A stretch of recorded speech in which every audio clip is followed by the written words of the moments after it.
So no sooner as I finished filming the last episode on getting this up and running and cold starting, I noticed it's got a water leak, so I've quickly jacked it up. And it just seems to be a pool of water underneath, which is definitely coming from around the water pump sort of area. So I think I'd best get that sorted ASAP. It never rains, but it pours. So let's go and get the dirty work clothes on and go and lie on the floor for a couple of hours. Let's see if we can get parts. Bearing in mind, it's Saturday, just before lunch. Euro Car Parts had one in stock, but that would have been an hour round trip. So I phoned up the local motor factors and they had 2 of them in stock. They were absolutely amazed themselves that they had something for a 1990s Golf. But yeah, you've got them. Well, to be fair, they use these on a variety of other vehicles. It's always easier to loosen them off with the belt partly on. He says, well, that shouldn't slip anyway. So put a set of mole grips just on the edge of there, and that should lock it up just enough to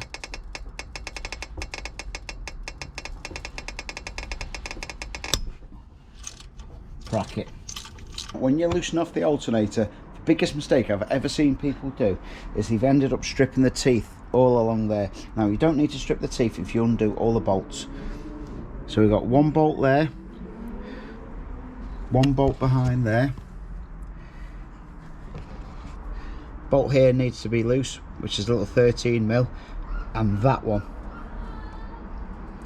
desperately needs to do, and that allows this to move very, very freely. Otherwise you loosen off all the other ones. That one's not done, and that keeps it locked in place. Right, and then we can get this belt off.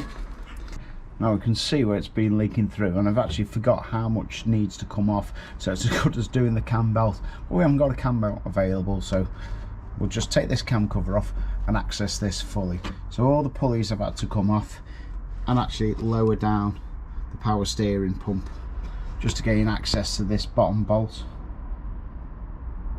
So from memory, I think there's only another one there and 1 little stud up there. Right, a slight change of plan, because I'd not really prepared for any of this. Now the first bolt I'd actually took out had snapped, so I'm going to have to remove the whole unit, see if I can actually do it on the bench, just be a little bit more gentle with it.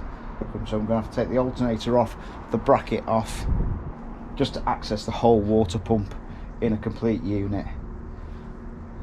I'm hungry.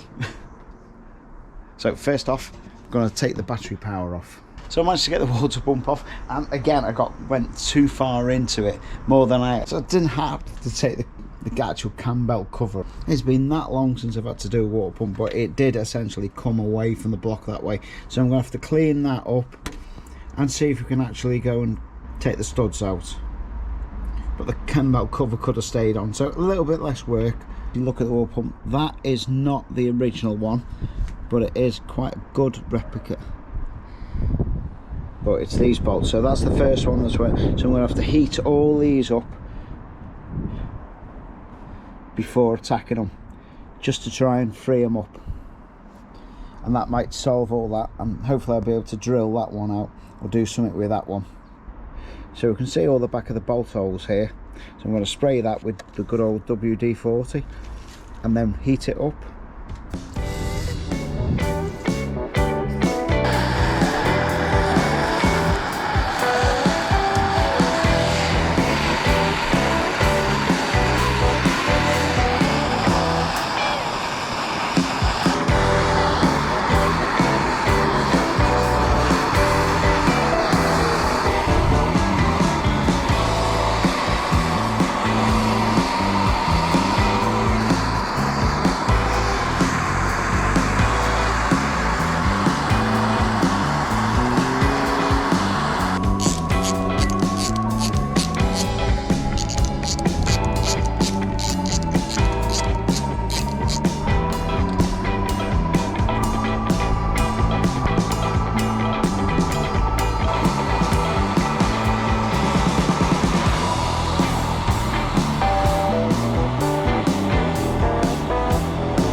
this is aluminium, that is steel. Damp's got in there, and just corrosion, you sort of see, just got in there. I've only got the last two to do. I took the thermostat out because I don't want to damage that, because that's a plastic housing.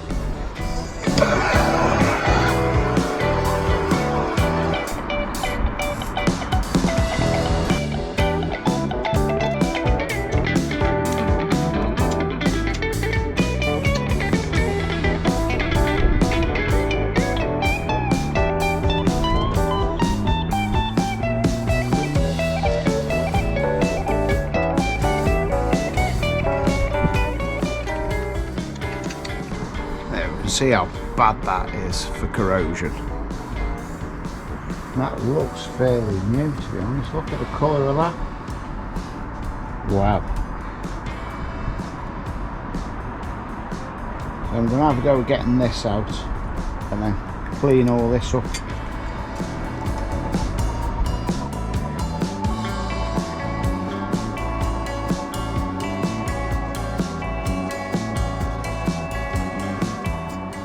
So that came out easy enough in the end. So let's clean all this up.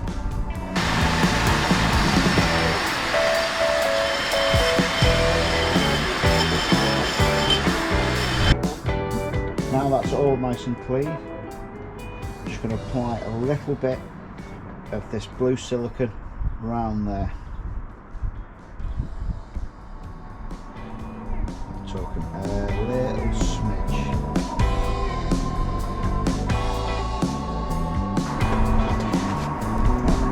Place that over and do the same on this bit.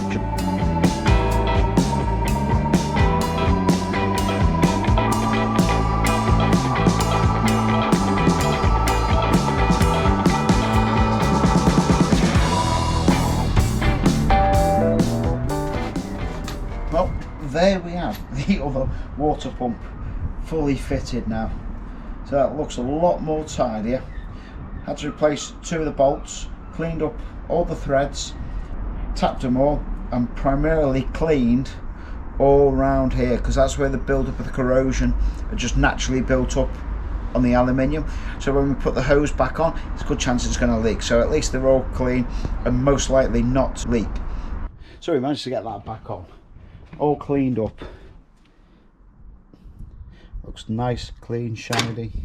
Remember, it bolts in here, new O-ring, and a new O-ring in the thermostat, which comes as part of the kit, as well as the cardboard one down the middle.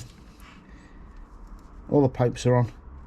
So I've just got to build all this back up, and the cam belt area, which is something I shouldn't have done. So I've got the water pump on. Unfortunately, camera battery died, and I just needed to get it done because it's getting cold here, because it's still winter here in the UK. And we finally got a bit of warmth in the engine because the water pump's working and we got some coolant. So I'll run through what we've actually done. So the water pump, we can just about see down there. That's the shiny bit. Got to make sure that all these belts are particularly tight. I'm going to re-tighten that. I think that is just a little bit too tight. So I'm going to loosen that off to start off with. We've got 17 here. 17 down the bottom and 17 just down there, which back it off a little bit. So we're going to adjust this big nut. There's plenty of movement on it. See, that is way too little. Just torque it up a little bit. Just got to be a little bit of free play. So I think it's got to move. Have a good set, half a centimetre, and then we tighten it up there.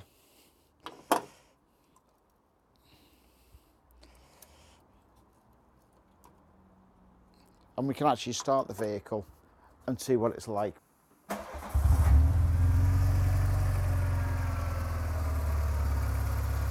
Actually sounds better now. Right, I'm happy with that.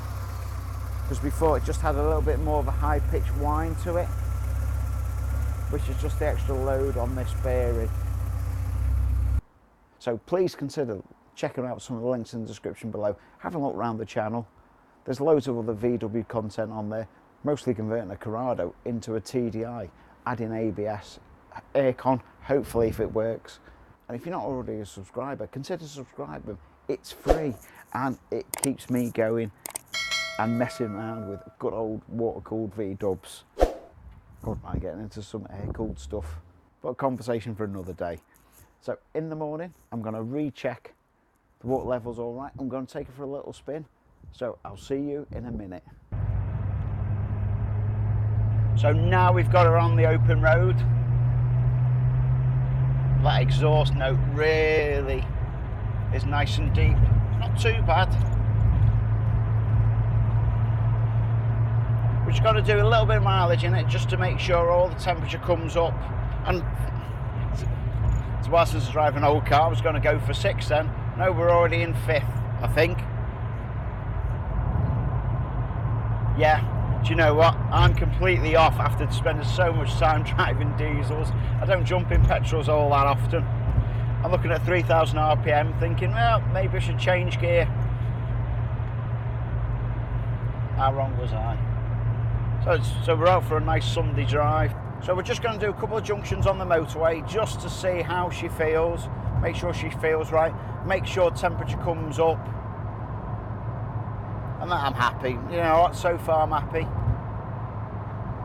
Oil pressure's reading just below 5 bar. Temperature's coming up nicely. And everything seems to be fine. There's not really much else you can say. I do like the 16 valve Mk2s. There's something fairly unique with them. I've never been happy with the way that the power delivery comes in, that's quite low, and then it's on the 3,000–4,000 RPM, and then power really kicks in. Just the way they were set up from the factory. But I still prefer one of these over a 1.8T conversion. Even though that I'm all for conversions. There's just something nice with the 16 valve. So if anyone's got a 16 valve engine they want to donate to the cause, I can just put in the corner of my garage, you know. Feel free to let me know.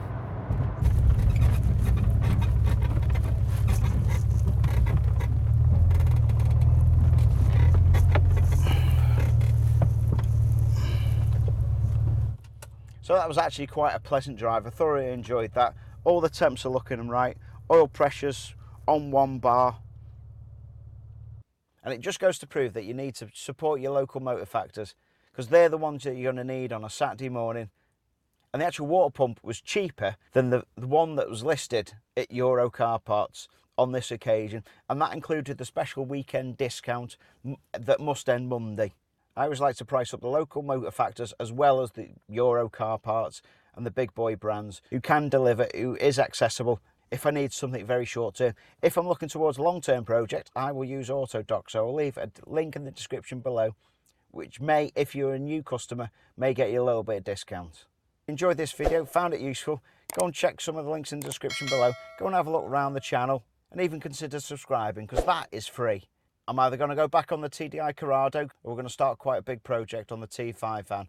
But I've been Chris, you've been watching Crispy's Projects, and I'll see you in the next one. Ta-ra!